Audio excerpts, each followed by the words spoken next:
Hello guys, welcome to my YouTube channel Neeru की kitchen. तो आज मैं लेकर आई हूँ आपके लिए बहुत ही बढ़िया रेसिपी।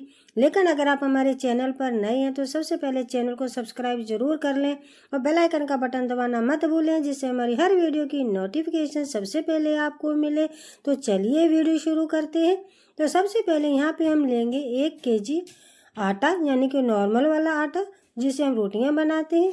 तो यहाँ पे मैं 1 kg यानी कि 1 किलो आटा ले रही हूँ और लो गैस फ्लेम पर हम इसे भूनेंगे। इसे हमें लगातार बीच बीच में चलाते रहना है, नहीं तो आटा क्या है वो नीचे से जल जाएगा। तो हमारा जो लड्डू है वो बिल्कुल भी टेस्टी नहीं बनेंगे। तो हमें इसे लगातार चलाते रहना है। अब यहाँ पे मैं 1 बड़ी कटोरी घी ले रही हूँ, लेकिन घी को हम एक साथ नहीं डालेंगे। तो यहाँ पे आप मेरा चमचा देख सकते हैं, नॉर्मल टाइप का है। तो यहाँ पे मैं 2 टेबलस्पून बड़े वाले देसी घी के डाल रही हूँ और इसे भी हम लगातार चलाएंगे और आटे के साथ भून लेंगे। तो दोस्तों, ये लड्डू जो है आज मैं बहुत ही अलग तरीके से बनाऊंगी, आप इसे ज़रूर देखना। तो यहाँ पे मैं 2 बड़े टेबलस्पून फिर से देसी घी डाल रही हूँ। हम घी को एक साथ नहीं डालेंगे, जितनी हमें ज़रूरत होगी उसी के अनुसार हम घी डालेंगे। ज़्यादा घी हो जाने से क्या हमारे लड्डू फैलने लगते हैं और लड्डू बिल्कुल भी अच्छे नहीं बनते। आपको मैं बिल्कुल आसान तरीके से बताने वाली हूँ। तो आप देखेंगे हमारा जो आटा है बहुत ही अच्छे से भुनने वाला है, बहुत ही प्यारी खुशबू भी आ रही है। तो इसे हम लगातार चलाते ही रहेंगे। अब यहाँ पे इसके बाद मैं अब 2 बड़े टेबलस्पून देसी घी फिर से डाल रही हूँ। तो आपने देखा कि यहाँ टोटल 6 टेबलस्पून इसके बड़े वाले हैं जो मैं घी के डाल चुकी हूँ। और सभी को लगातार हम इसी तरह से चलाते रहेंगे। तो आप देखेंगे धीरे धीरे जो घी है आटे के साथ मेल्ट होने लगेगा, तो हमारा जो आटा है एकदम बढ़िया बनकर तैयार हो जाएगा। तो दोस्तों, अगर आपको हमारी रेसिपी पसंद आया करे तो प्लीज़ लाइक और कमेंट सब्सक्राइब शेयर करना मत भूला करें। हम आपके लिए अच्छी से अच्छी वीडियो लेके आते हैं, हमारी पूरी कोशिश होती है। तो आप देखेंगे आटा हमारा अच्छे से भुन चुका है और घी भी आप देख सकते हो हमने ज़्यादा नहीं डाला है। अब इसे हम बड़े बर्तन में फैलाकर इसे ठंडा होने के लिए रख देंगे। जब तक ये ठंडा होगा तब तक हम इसके ड्राई फ्रूट को भून लेंगे। तो दोस्तों, यहाँ पे मैं घी बिल्कुल भी यूज़ नहीं कर रही हूँ क्योंकि आटे में ऑलरेडी बहुत ज़्यादा घी है। तो यहाँ पे हम सबसे पहले मखानों को लो गैस फ्लेम पर रोस्ट कर लेंगे। तो हमारे जो मखाने हैं अच्छे से रोस्ट हो चुके हैं, तो इसे भी हम एक बड़ी प्लेट में निकाल लेंगे। दोस्तों, यह तरीका जो है ना, अगर इस तरीके से आप बनाएंगे तो गारंटी आपके लड्डू है बहुत ही टेस्टी और स्वादिष्ट बनेंगे। हलवाई स्टाइल से भी बढ़िया आप घर पर बना सकते हैं। तो यहाँ पे 1 छोटी कटोरी हम बादाम लेंगे। तो बादाम को भी हम हल्का रोस्ट कर लेंगे। इसी के साथ यहाँ पे हम इसे फैला लेंगे, जिससे कि हमारे जो ड्राई फ्रूट है जल्दी से ठंडे हो जाए। इसके बाद यहाँ पे हम लेंगे अब 1 छोटी कटोरी काजू, और काजुओं को भी हमें रोस्ट कर लेना है। काजू को हमें ज़्यादा रोस्ट नहीं करना क्योंकि ये बहुत ही जल्दी रोस्ट हो जाते हैं, इनका कलर बहुत जल्दी चेंज हो जाता है। तो रोज हमारे जो काजू हैं अच्छे से रोस्ट हो चुके हैं, इसे भी हम प्लेट में निकाल लेंगे।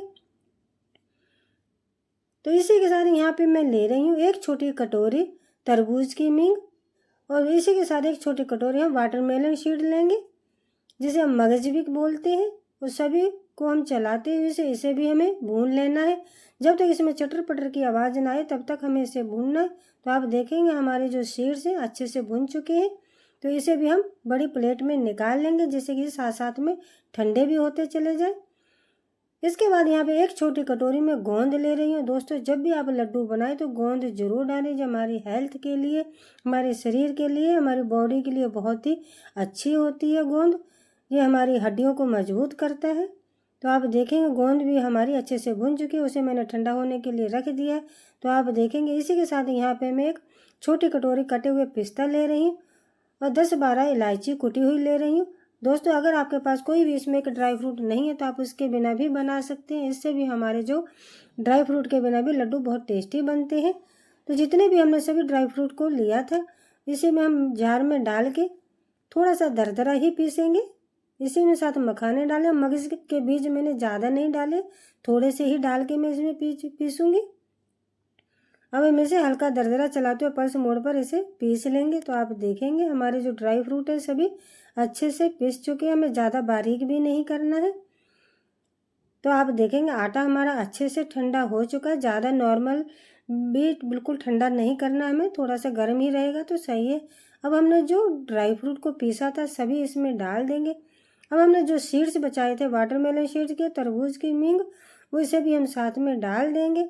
तो यहाँ पे हम इलायची का जो पाउडर है 1 टेबलस्पून इलायची का पाउडर डालेंगे। इससे फ्लेवर से क्या हमारे लड्डू बहुत ही टेस्टी बनते हैं।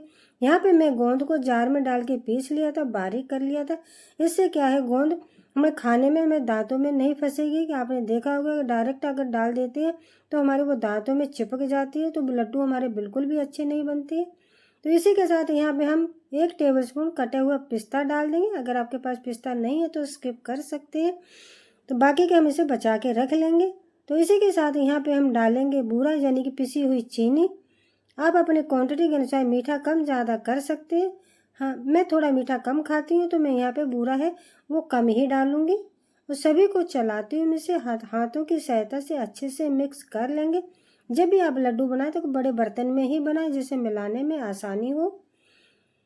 इसके बाद यहाँ पे हम डाल देंगे 1 छोटी कटोरी नारियल का बुरादा यानी कि देसी कोकोनट, और इसे भी हम हाथों की सहायता से अच्छे से मिक्स कर लेंगे। दोस्तों ये लड्डू इतने टेस्टी बनते हैं, गारंटी है। अगर आपने इस तरीके से एक बार बना लिए तो आप हमेशा इसी तरह से ही बनाकर खाएंगे। आप देखेंगे आटे की अच्छे से बाइंडिंग हो रही है। अगर आपको लगे कि आटे में घी कम है तो आप थोड़ा सा गर्म करके ऊपर से डाल सकते हैं। तो हमारी जो आटे के लड्डू हैं अच्छे से बाइंडिंग हो रही है। अब हम इसके लड्डू बना लेंगे। दोस्तों इसके लड्डू बनाना भी बहुत आसान है, बहुत ही ईजिली तरीके से हमारे लड्डू बन जाते हैं। तो आप देखेंगे लड्डू हमने बना के तैयार कर लिया। अब हम इसे प्लेट में रख लेंगे। इसी तरह से मैं यहाँ आपको दूसरा लड्डू भी बना के दिखा रही हूँ। दोस्तों अगर आपको हमारी रेसिपी पसंद आया करे तो प्लीज़ लाइक और कमेंट ज़रूर कर दिया करें। हम आपके लिए नई रेसिपी लेकर आते हैं, बहुत ही मेहनत करते हैं। आपके सपोर्ट के बिना हम आगे बिल्कुल भी नहीं बढ़ सकते हैं। तो इसी तरह से हम सभी लड्डू बनाकर तैयार कर लेंगे। तो आप देख सकते हैं हमारे लड्डू बिल्कुल हलवाई स्टाइल से भी बढ़िया बनकर तैयार हुए हैं। ऊपर से हमने यहाँ पिस्ता की गार्निश करते से जो हमने पिस्ता बचा के रखा था। तो यहाँ पे मैं आपको तोड़ के दिखा रही हूँ। आप देखेंगे अंदर से लड्डू कितने बढ़िया सॉफ्ट और एकदम बढ़िया खुशबूदार बनकर तैयार हुए हैं। आप भी अगर इस तरीके से बनाएंगे गारंटी है आपके लड्डू बहुत बढ़िया बनेंगे। तो दोस्तों कैसी लगी आपको हमारी रेसिपी? अगर आपकी रेसिपी पसंद आए तो प्लीज़ लाइक और कमेंट सब्सक्राइब शेयर करना